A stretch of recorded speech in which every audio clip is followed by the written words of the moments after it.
The compromise on what to do about the Bush-era tax cuts has raised the issue of Americans' views on exactly that issue.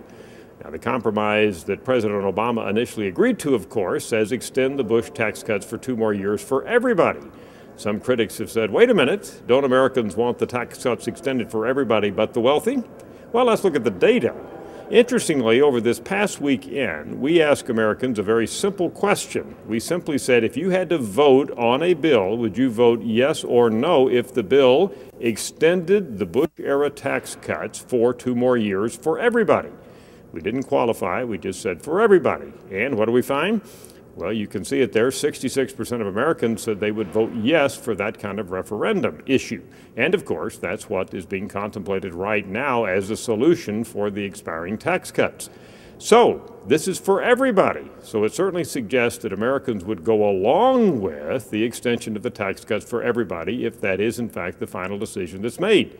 Now, that doesn't mean that Americans might not also choose to go along with a tax cut plan that would extend them for everybody but the wealthy.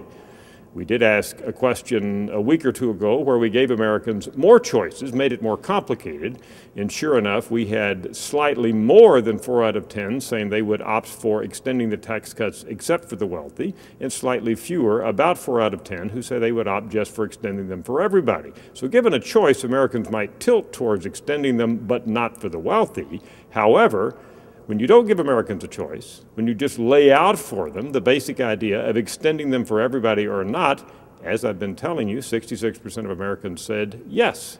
Therefore, that suggests there is support, will be support for this idea of extending the Bush tax cuts for 2 more years.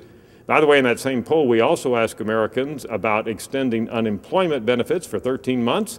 And the bottom line there, 66% of Americans say they support that idea as well. I'm Dr. Frank Newport, Gallup's Editor-in-Chief.